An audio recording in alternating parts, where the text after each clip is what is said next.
God. Ask God. Hey, Scott, this is Ray from New York. I just wanted to say it's a great show. I wish I knew about it a year ago. I came a little bit late in the game, but I'm still trying to catch up and listen to all the episodes. My question is about design. Like, I went through Amazon. I'm trying to invest some money in a new product, and I just noticed everything seems to be like very bland design wise. It doesn't seem like people like have custom molds and custom logos, and maybe they have the logos but they don't have like a completely like new design. I'm thinking about doing that because I want my product to stand out. What are your thoughts on that?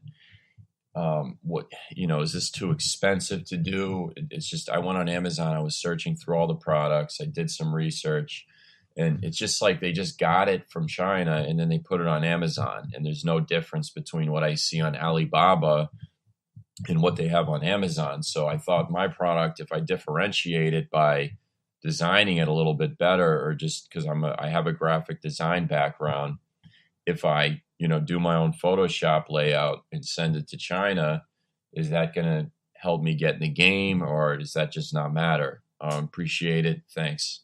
Hey, Ray from New York. What's up? I'm from New York too, so we're kind of neighbors, I guess. I'm not sure what part of New York, but I'm upstate New York. I'm in South Carolina now, loving it, by the way, but love New York too. Grew up there for over 40 years. So yeah, it's part of me.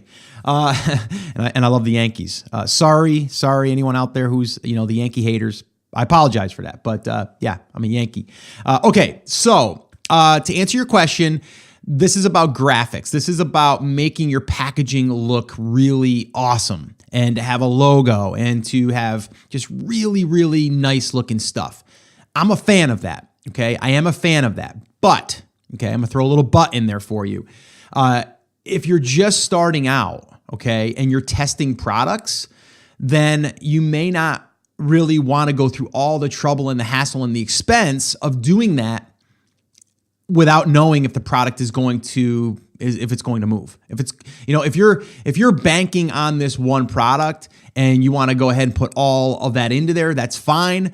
But my thing is if you do all that, you start to marry that product. And when you start to marry that product, what I mean by that is you don't want to let it go. You want to try to make it work, and you're going to do everything you can to try to make it work. And sometimes you have to just divorce it. I'm sorry, you have to, because sometimes it just isn't going to fly, right? So if you're out there testing products, kind of in the open brand concept of where you want to test, like maybe you're going to go into 3 different markets and you're going to launch 2 or 3 products in each market and see which one kind of sticks, or the ones that you can then start to enhance that. That's what I would suggest. Now, that doesn't mean that you can't do a little bit of customization. If you're a graphic designer right now, to have your manufacturer do some custom packaging for you, it shouldn't be that big of a deal.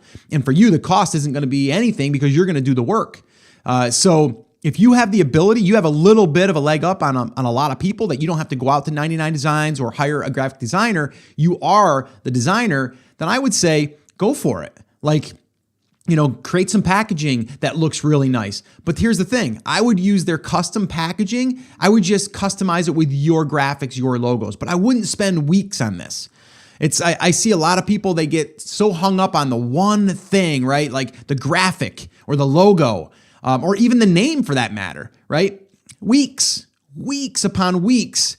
And at the end of the day, it's like the product is what's going to really sell. And if you can put something up there that people are going to buy, even with kind of not the best packaging, and then you have some really, really good packaging, then I think then you're going to be able to win at that game, right? But if you put all that work into it, all the energy into it, you spend weeks or months doing this, again, you become attached to that in a sense. And it's hard to let that go if it doesn't work out for you.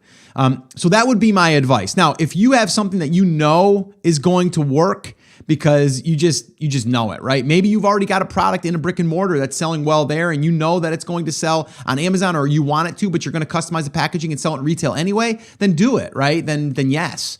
But if you're just starting out and you're starting to test products that you're going to put into an open brand, or maybe you're going to make your own brand that you think is going to be the one that you're going to run with, then go for it, right? But I would say personally, do as little as possible when starting, just so this way here you can get that product launched and see if you can get some traction. So that was my long-winded answer. I apologize, but I think that it's really important because people get hung up on the small little details. And I know packaging is big though. Packaging can be big. Like when someone gets the product, they open it up, they feel it, they touch it. It's just the perceived value is there. And when people are scanning, if you have your packaging in there and stuff, and people can see it, it makes them also feel as though it's a better brand, right? Because it's just quality. And I get that, but you can also you can meet it somewhere in the middle.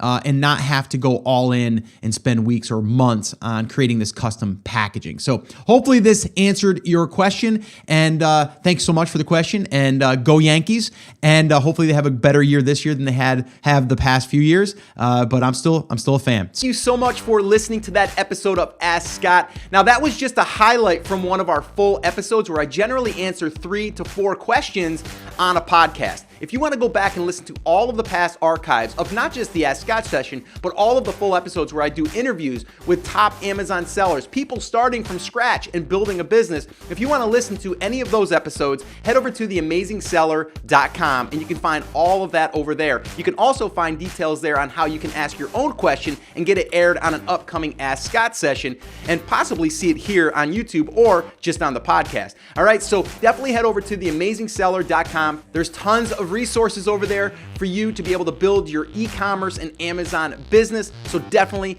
go check that out. Now, I just wanted to remind you one thing before I let you go. There's a lot of information out there and some of it is really, really good. What I want you to remember is you have to not just consume the information, you have to actually apply that information. So take this information that you learned here today and apply it to your business. And this way here, you can get results. As my shirt says, I wear it almost daily. Take action. We'll see you guys.